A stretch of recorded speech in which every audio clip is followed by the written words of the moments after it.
ବୀର ବୈଷ୍ଣବଙ୍କ ଜୀବନଗାଥା ଦ୍ୱିତୀୟ ଅଧ୍ୟାୟ। କଅଁଳ ଖରା। ବୈଷ୍ଣବଙ୍କର ପାଠପଢ଼ା ପାଇଁ କିଛି ଅସୁବିଧା ନଥିଲା।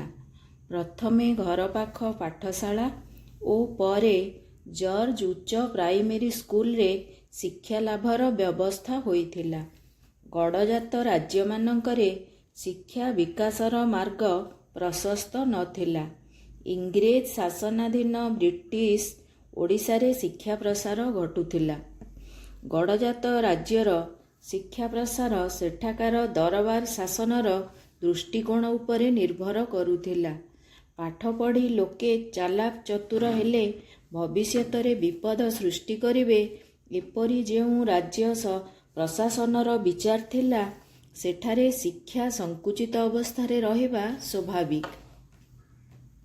ଢେଙ୍କାନାଳର ଅନ୍ୟତମ ଖ୍ୟାତନାମା ରାଜା ଭଗୀରଥ ମହୀନ୍ଦ୍ର ବାହାଦୁର ବିଦ୍ୟାନୁରାଗୀ ଥିଲେ।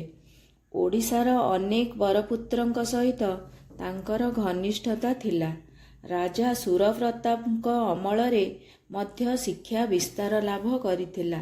ଦୀର୍ଘ 29 ବର୍ଷ କାଳ 1877ରୁ 1906 ମସିହା ଯାଏ ଢେଙ୍କାନାଳ କୋର୍ଟ ଅଫ୍ ୱାର୍ଡସ ଅଧୀନରେ ଥିଲା, ଅର୍ଥାତ୍ ଇଂରେଜମାନେ ଏହାକୁ ଶାସନ କରୁଥିଲେ। ଏହି କାରଣରୁ 1877ରେ ମାତ୍ର 25ଟି ଶିକ୍ଷାନୁଷ୍ଠାନ ଥିବାବେଳେ 1906 ବେଳକୁ ଏହା 236କୁ ବୃଦ୍ଧି ପାଇଥିଲା। ତହିଁରୁ ଗୋଟିଏ ହାଇସ୍କୁଲ ଢେଙ୍କାନାଳ ସଦର ମହକୁମାରେ, 13ଟି ୟୁପି ସ୍କୁଲ, 93ଟି ଏଲ୍ପି ସ୍କୁଲ, ଗୋଟିଏ ଶିକ୍ଷକ ଟ୍ରେନିଂ ସ୍କୁଲ, ଗୋଟିଏ ସଂସ୍କୃତ ଟୋଲ୍ ଏବଂ ଅବଶିଷ୍ଟଗୁଡ଼ିକ ଘରୋଇ ପ୍ରାଇମେରୀ ସ୍କୁଲ। 1906ରେ ସୁରପ୍ରତାପ ସିଂହାସନ ଲାଭ କଲେ।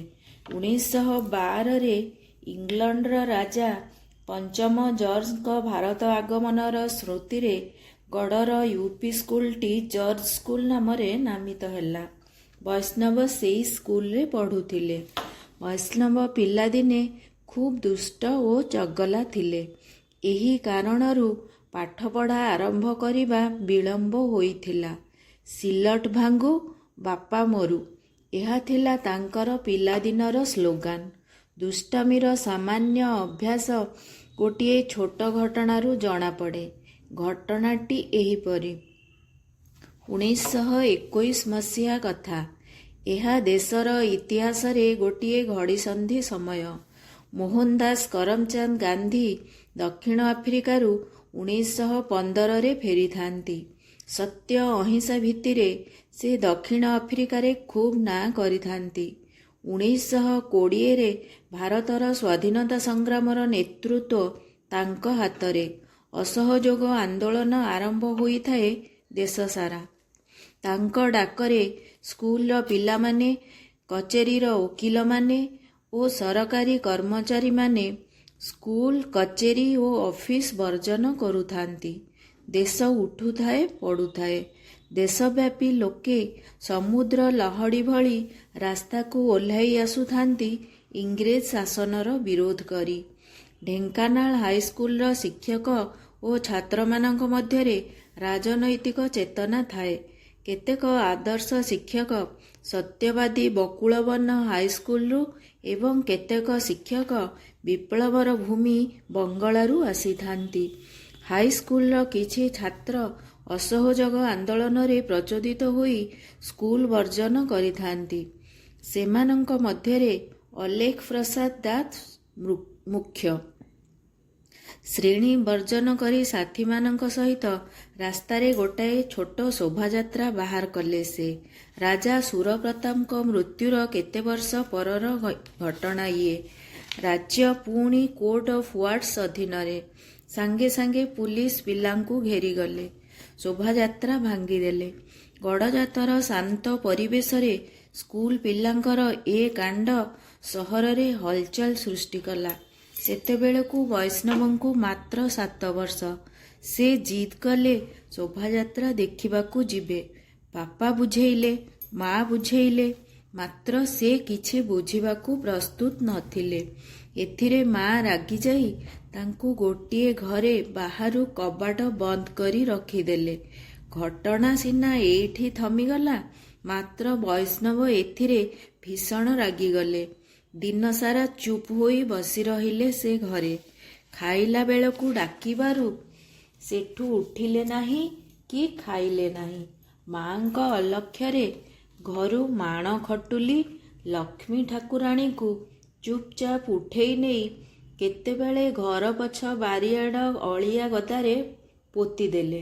ଖୋଜା ପଡ଼ିଲା, ମାଣ ଠାକୁରାଣୀ ମିଳିଲେ ନାହିଁ। ବୈଷ୍ଣବ କିଛି କହୁନଥାନ୍ତି। ଶେଷରେ ସବୁ କଥା ଜଣାପଡ଼ିଲା କାହାର ଏ କାମ। 1914 ଠାରୁ 1919 ଯାଏ ଯେଉଁ ବିଶ୍ୱ ମହାଯୁଦ୍ଧ ହେଲା, ସେଥିରେ ବ୍ରିଟିଶ ସାମ୍ରାଜ୍ୟର ମୂଳଦୁଆ ଦୋହଲି ଯାଇଥିଲା। 1920ରୁ ଇଂରେଜ ବିରୋଧୀ ମନୋଭାବ ଚାରିଆଡ଼େ ଜଣାପଡ଼ୁଥିଲା। ଭାରତ ରକ୍ଷା ଆଇନ ବଳରେ ସଂଗ୍ରାମୀମାନଙ୍କୁ ଗିରଫ କରାଯାଉଥିଲା। ସ୍ୱାଧୀନତା ଆନ୍ଦୋଳନକୁ ଦମନ କରିବା ପାଇଁ ରାଓଲାତ ନାମକ ଏକ କଠୋର ଆଇନ ପାସ୍ ହେଲା। ଏହା ବିରୋଧରେ ଗାନ୍ଧୀ ଦିନିକିଆ ଧର୍ମଘଟ ପାଇଁ ଆହ୍ୱାନ ଦେଲେ। ଏପ୍ରିଲ ମାସ 6 ତାରିଖ 1919ରେ ଦେଶବ୍ୟାପୀ ପ୍ରତିବାଦ ସଭା ହେଲା। ପଞ୍ଜାବର ଜାଲିଆନାବାଗ ଅଞ୍ଚଳରେ ପ୍ରତିବାଦ ସଭା କରୁଥିବା ନିରସ୍ତ୍ର ଜନତା ଉପରେ ଆଖିବୁଜା ଗୁଳି ଚାଲିବାରୁ 1200 ଲୋକ ମୃତ୍ୟୁଲାଭ କଲେ ଓ 3600 କ୍ଷତବିକ୍ଷତ ହେଲେ। ଏହାର ପରିଣତି ହେଲା ଅସହଯୋଗ ଆନ୍ଦୋଳନ। ସ୍କୁଲ କଲେଜର ପଢ଼ୁଆ ଛାତ୍ର, ଏପରିକି ଛୋଟ ଛୋଟ ପିଲାମାନେ ସୁଦ୍ଧା ଏହିପରି ଏକ ଆନ୍ଦୋଳନାତ୍ମକ ପରିବେଶରେ ବଢ଼ୁଥିଲେ। ସେହି ବର୍ଷ 7 ବର୍ଷ ବୟସରେ ବୈଷ୍ଣବଙ୍କର ବିଦ୍ୟାରମ୍ଭ ହେଲା। ଦାଣ୍ଡ ଧୂଳିରେ ଖେଳିବା ଓ ବିଲବାଡ଼ି ବୁଲି ମାଛ ଧରିବା ତାଙ୍କର ପିଲାଦିନର ସଉକରେ ପୂର୍ଣ୍ଣଚ୍ଛେଦ ପଡ଼ିଲା। ଘର ପାଖ ପାଠଶାଳାରେ ମାଟିବଂଶ ଅବଧାନଙ୍କ ପାଖରେ ଅକ୍ଷର ଶିକ୍ଷା ଓ ସଂଖ୍ୟା ଗଣିବା ଆରମ୍ଭ କରିଥିଲେ।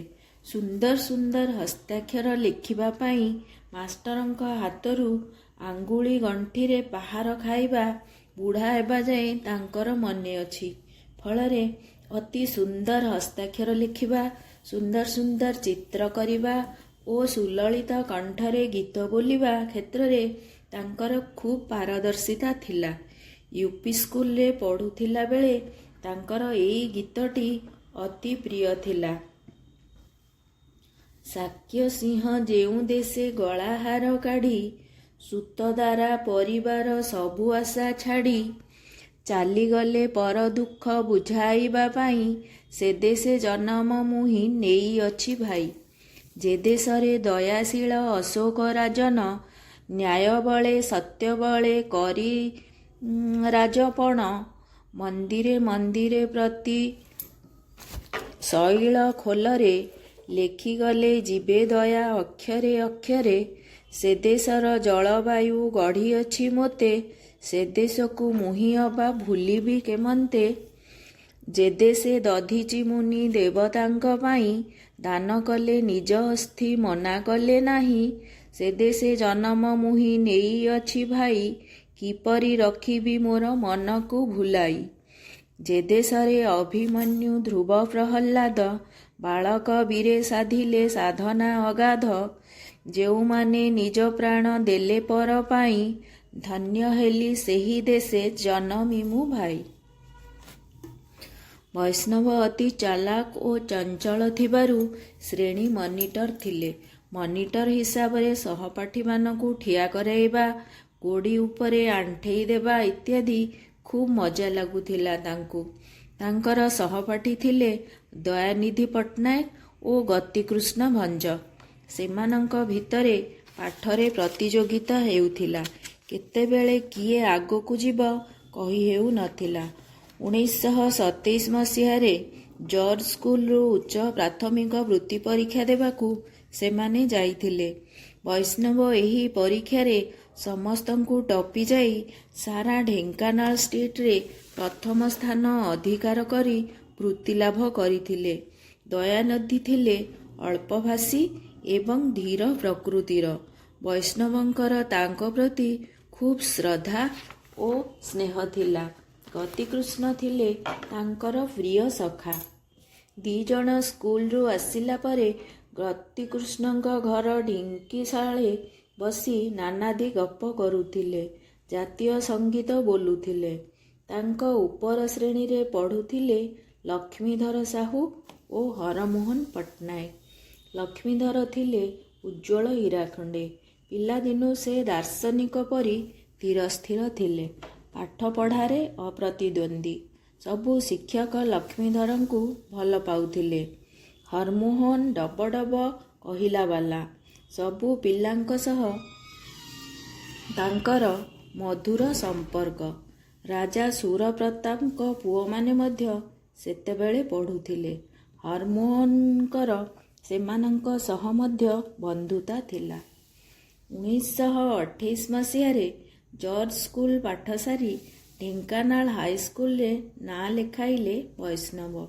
ହରମୋହନ, ଲକ୍ଷ୍ମୀଧର, ଗତିକୃଷ୍ଣ ଓ ବୈଷ୍ଣବ ଏମାନେ ଘନିଷ୍ଠ ବନ୍ଧୁ ଥିଲେ। ପରାଧୀନ ଦେଶର ପିଲାମାନଙ୍କର ରାଜନୈତିକ ଶିକ୍ଷା ବିଦ୍ୟାଳୟମାନଙ୍କରୁ ମଧ୍ୟ ଆରମ୍ଭ ହୋଇଥାଏ। ଢେଙ୍କାନାଳ ହାଇସ୍କୁଲର ଭୂମିକା ଏ ଦିଗରେ ଗୁରୁତ୍ୱପୂର୍ଣ୍ଣ। ଗୋଟିଏ ତରୁଣ ଛାତ୍ରଗୋଷ୍ଠୀ ବିଦ୍ୟାଳୟ ପରିସର ମଧ୍ୟରେ ଦେଶର ସ୍ୱାଧୀନତା ଆନ୍ଦୋଳନ ସମ୍ପର୍କରେ ସଚେତନ ହୋଇ ଉଠୁଥିଲେ। ପ୍ରଧାନ ଶିକ୍ଷକ ରାଜେନ୍ଦ୍ରଲାଲ ଦତ୍ତ ଓ ମନମୋହନ ଘୋଷ ବଙ୍ଗଳାରୁ ଆସିଥିଲେ। ଏମାନେ ଥିଲେ ଆଦର୍ଶ ଶିକ୍ଷକ, ଛାତ୍ରବତ୍ସଳ ଓ ଦେଶପ୍ରେମୀ। ସହକାରୀ ଶିକ୍ଷକ ବାସୁଦେବ ମହାପାତ୍ର, ହରିହର ମହାପାତ୍ର, ପରମାନନ୍ଦ ମିଶ୍ର ଇତ୍ୟାଦି ସତ୍ୟବାଦୀର ଛାତ୍ର। ସ୍ୱାଧୀନତା ପିପାସା ଓ ବିପ୍ଳବ ଚେତନା ସେମାନଙ୍କ ମାନସପଟରେ ଭର୍ତ୍ତି ହୋଇ ରହିଥିଲା। ବିପ୍ଳବର ଏହି 2 ଧାରା ଢେଙ୍କାନାଳ ହାଇସ୍କୁଲର ଛାତ୍ରମାନଙ୍କ ମଧ୍ୟରେ ଦେଶସେବା, ତ୍ୟାଗ ଓ ସଂଗ୍ରାମର ବାରି ସିଞ୍ଚୁଥିଲା ଅହରହ। ଏହାଛଡ଼ା ବଙ୍ଗଳା ଓ ମୋଗଲବନ୍ଦୀ ଓଡ଼ିଶାରୁ ବିପ୍ଳବୀମାନେ ମଝିରେ ମଝିରେ ଆସୁଥିଲେ ଏଠିକୁ। ଗଣିତ, ସାହିତ୍ୟ, ଇତିହାସ, ଭୂଗୋଳ, ଇଂରାଜୀ ପ୍ରଭୃତି ପାଠ ଯତ୍ନର ସହିତ ପଢ଼ାଯାଉଥିଲା। ଏହା ସହିତ ପ୍ରତି ଶନିବାର ଦିନ ଡିବେଟିଂ କ୍ଲାସ୍ ହେଉଥିଲା।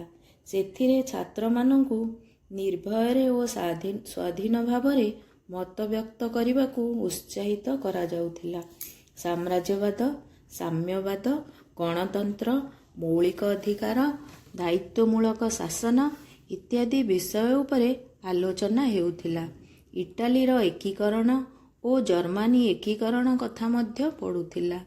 ଏସବୁ ଖବର ଓ ଆଲୋଚନା ପିଲାମାନଙ୍କ ଅନ୍ତର୍ଦୃଷ୍ଟି ଓ ଅବବୋଧକୁ ଶାଣିତ, ପ୍ରଖର ଓ ବ୍ୟାପକ କରୁଥିଲା।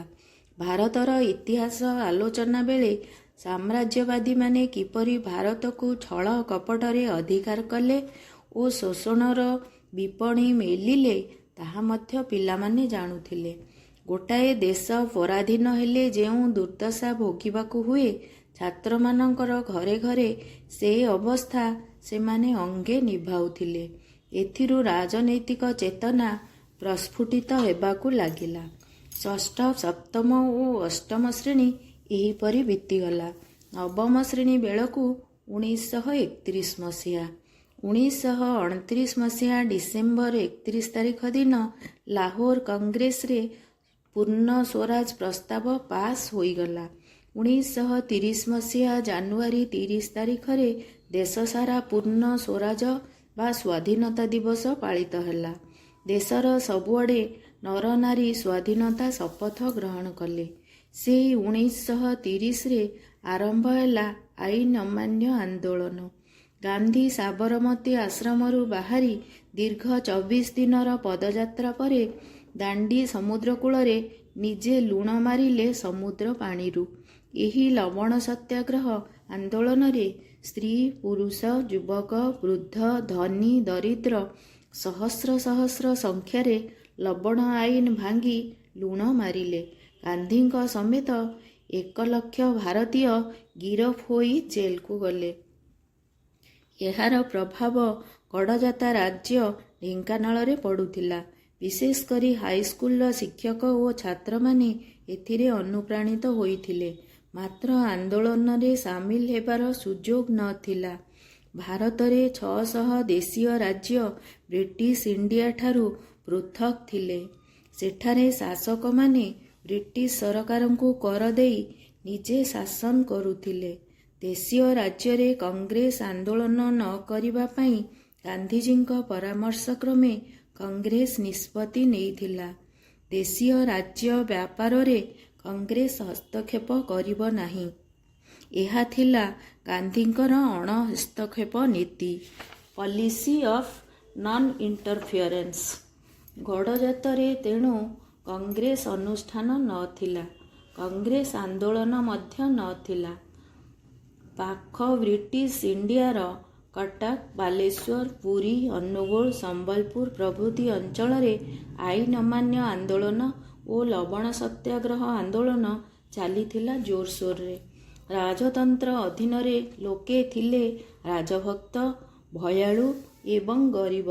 ଶାସକଙ୍କର ସମ୍ପୂର୍ଣ୍ଣ ନିୟନ୍ତ୍ରଣ ସେମାନଙ୍କ ଉପରେ ଥିଲା। ସନନ୍ଦ ବଳରେ ରାଜ୍ୟର ଆଭ୍ୟନ୍ତରୀଣ ଶାସନ ଉପରେ ସେମାନେ ଥିଲେ ସର୍ବମୟ କର୍ତ୍ତା। ବୈଷ୍ଣବ ନିଜ ଭିତରେ ଭୂମିକମ୍ପ ହେଉଥିବାର ଅନୁଭବ କରୁଥିଲେ। ଏ ପରିସ୍ଥିତିରେ ସତେକି ଆଗ୍ନେୟଗିରିଟାଏ ଫାଟି ପଡ଼ିବ ତାହାର ଉତ୍ତପ୍ତ ଲାଭାର ଚାପରେ। ସମସ୍ତ ରାଗ ରୋଷ କେନ୍ଦ୍ରୀଭୂତ ହୋଇଥିଲା ରାଜଦରବାର ଉପରେ। 1931ରେ ଘଟିଲା ଦୁଇଟି ଘଟଣା। ଗୋଟିଏ ଘଟଣା ହାଇସ୍କୁଲରେ। ଦିନେ ଦେଖାଗଲା ଛାତ୍ର ହରମୋହନ ପଟ୍ଟନାୟକ ନିଜ ମୁଣ୍ଡରେ ଗାନ୍ଧୀ ଟୋପିଟିଏ ପିନ୍ଧି ସ୍କୁଲରେ ହାଜର। ପ୍ରଧାନ ଶିକ୍ଷକ ଓ ଅନ୍ୟମାନେ ଏହାକୁ ମନେ ମନେ ସ୍ୱାଗତ କଲେ ମଧ୍ୟ ବିପଦ ଆସନ୍ନ ବୋଲି ମନେ କଲେ। ସାରା ବିଦ୍ୟାଳୟରେ ଏ ଘଟଣା ଚମକ ସୃଷ୍ଟି କଲା। ବିଦ୍ୟାଳୟରୁ ବାହାରି ଯାଇ କିଛି ଛାତ୍ର ଓ ଅଣଛାତ୍ର ମେଳରେ ସେ ସହର ରାସ୍ତା ଉପରକୁ ଚାଲିଗଲେ। ମୁଣ୍ଡରେ ଗାନ୍ଧୀ ଟୋପି ଲଗାଇଥିବାର ଦେଖି ଦେଖଣାହାରୀ ଜମା ହେଲେ। ଏ ଖବର ପାଇ ଦରବାର ହରମୋହନଙ୍କ ବିରୋଧରେ କଠୋର ପଦକ୍ଷେପ ନେଲେ। ରାଜନୈତିକ ଘଟଣାର ଏହି ପ୍ରଥମ ଦୃଶ୍ୟ ଛାତ୍ର ଓ ଜନସାଧାରଣଙ୍କୁ ପ୍ରଭାବିତ କରିଥିଲା ଯଥେଷ୍ଟ। ଦ୍ୱିତୀୟ ଘଟଣା ଘଟିଲା 1932 ମସିହାରେ। ସେତେବେଳେ ବୈଷ୍ଣବ, ଗତିକୃଷ୍ଣ ଓ ଦୟାନିଧିଙ୍କର 10ମ ଶ୍ରେଣୀ। ଗତିକୃଷ୍ଣ ଖଣ୍ଡିଏ ଚିଠି ଲେଖି ରାଜାଙ୍କ ପାଖକୁ ପଠାଇଦେଲେ।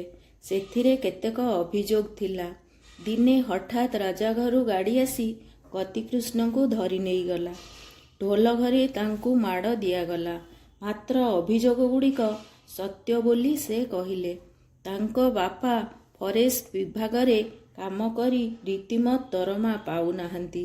ତଳତଳିଆ କର୍ମଚାରୀମାନେ ହାଟମାନଙ୍କରେ ଗରିବ ଲୋକମାନଙ୍କର ଜିନିଷ ନେଇ ଯାଉଛନ୍ତି ଜବରଦସ୍ତ, ଇତ୍ୟାଦି ଇତ୍ୟାଦି। ଦରବାରର ରୋଷଦୃଷ୍ଟି ଏଥର ହାଇସ୍କୁଲ ଉପରେ ପଡ଼ିଲା। ହରମୋହନଙ୍କ ଗାନ୍ଧୀ ଟୋପି ପିନ୍ଧା ଏବଂ ଗତିକୃଷ୍ଣଙ୍କର ଦରବାରକୁ ନିର୍ଭୀକ ଭାବରେ ଚିଠି ଲେଖିବା ଘଟଣା ଦରବାର ସହଜରେ ଗ୍ରହଣ କରିପାରିଲା ନାହିଁ। ବୈଷ୍ଣବ ଏସବୁ ଦେଖି ମନେ ମନେ କ୍ଷୁବ୍ଧ ହୋଇଥିଲେ। ଦିନେ ସେ ଏହାର ପ୍ରତିଶୋଧ ନେବା ନିମନ୍ତେ ବାହାରିଲେ। ଧଳା ଚଦର ଦେହରେ ଢାଙ୍କି ହାତରେ ଧାରୁଆ ଚମାର କଟୁରୀଟିଏ ଧଇଲେ। ରେଳ ଲାଇନ ଉପରେ ଉପରେ ଚାଲିଲେ ଷ୍ଟେସନ ଆଡ଼କୁ। ଏକ ଲକ୍ଷ୍ୟ, ଅନ୍ୟ କୁଆଡ଼େ ନଜର ନାହିଁ। ଷ୍ଟେସନର ଆରପଟୁ ଆସୁଥିଲେ ଅଭିନ୍ନ ପଟ୍ଟନାୟକ। ଅଭିନ୍ନ ପଟ୍ଟନାୟକଙ୍କ ଆଖିରେ ପଡ଼ିଲେ ବୈଷ୍ଣବ। ସେ ତାଙ୍କର ଉପର କ୍ଲାସର ପିଲା ଏବଂ ସେ ତାଙ୍କର ଗୁରୁ ବୋଲି ବୈଷ୍ଣବ କହନ୍ତି। ତାଙ୍କର କାହିଁକି ସନ୍ଦେହ ହେଲା? ଖରା ବେଳଟାରେ ଏ ଟୋକାଟା ଏକା ଏକା ରେଳ ଲାଇନ କଡ଼େ କଡ଼େ ଜଙ୍ଗଲ ଭିତରେ ଚାଲିଛି କୁଆଡ଼େ। ସେ ଏଇଆ ଭାବି ବୈଷ୍ଣବଙ୍କ ହାତ ଧରି ପକାଇଲେ। ବୈଷ୍ଣବ ଘୁଞ୍ଚିଗଲେ।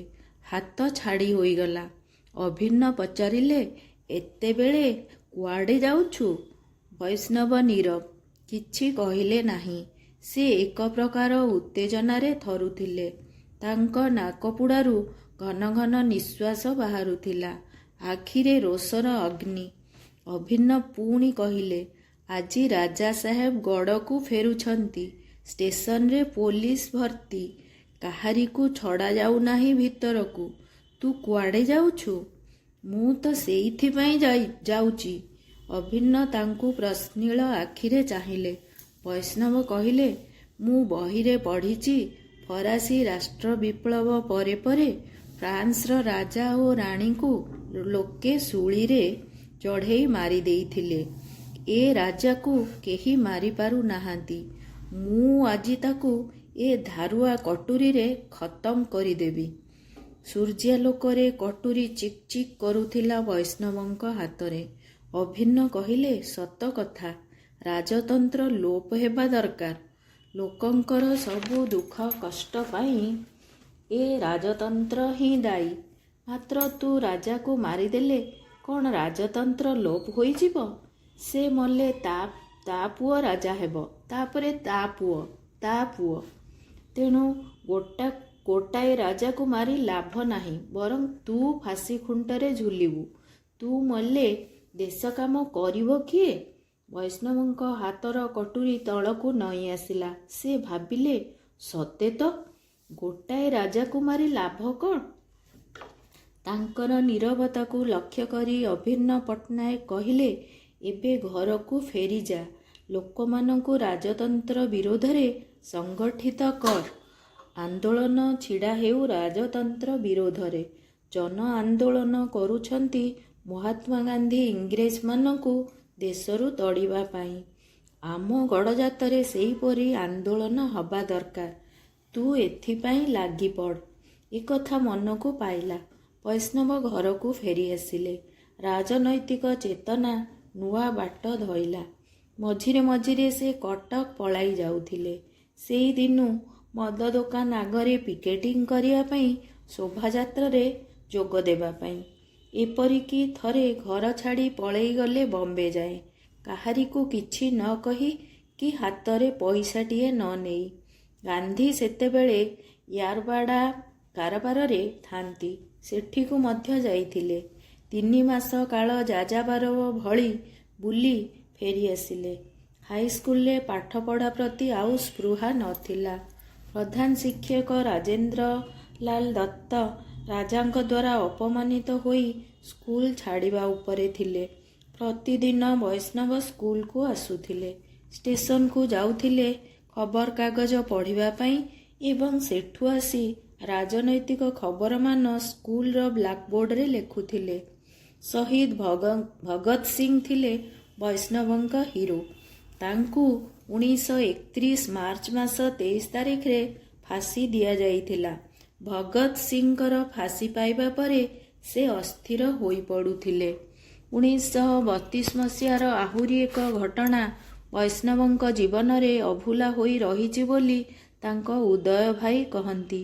ଘଟଣାଟି ଏହିପରି। ବୈଷ୍ଣବ ଦିନେ ବାରିକ ପାଖରେ ବସି ବାଳ କାଟୁଥିଲେ।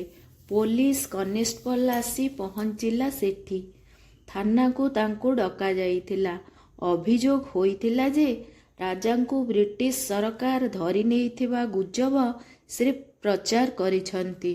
ବୈଷ୍ଣବଙ୍କ ସହିତ ତାଙ୍କ ଭାଇ ଉଦୟ ବି ଗଲେ। ଉଦୟ ଜର୍ଜ ସ୍କୁଲର ଖପର ଘର ପାଖରେ ରହିଲେ। ବୈଷ୍ଣବ ଗଲେ ଥାନା ଭିତରକୁ। କାନରେ ଗୋଡ଼ି ପୁରାଇ ପୋଲିସ ନିର୍ଦ୍ଦୟ ଭାବରେ ତାଙ୍କ କାନ ମୋଡ଼ିବାରୁ ବୈଷ୍ଣବ ବିକଳ ହୋଇ ଭାଇକୁ ଡାକ ପକାଇଲେ। ଉଦୟ ଥାନାକୁ ଯିବାରୁ ତାଙ୍କ କାନ ବି ମୋଡ଼ା ହେଲା। ବୈଷ୍ଣବ ଏଥିରେ ଭୀଷଣ ରାଗିଗଲେ। ପାଟି କରି ଥାନା ବାବୁଙ୍କୁ କହିଲେ, this is the first operation of our family and this will be the last operation. ଥାନାରୁ ଛାଡ଼ ପାଇ ଦୁଇ ଭାଇ ଘରକୁ ଫେରିଆସିଲେ। ପରଦିନ ହେଡମାଷ୍ଟର ମନମୋହନ ଘୋଷଙ୍କୁ ଭେଟିଲେ। ହେଡମାଷ୍ଟରଙ୍କର କିଛି କରିବାର ନଥିଲା। ସ୍କୁଲରୁ ଟିସି ନେଇ ଚାଲିଯିବାକୁ ସେ ପରାମର୍ଶ ଦେଲେ।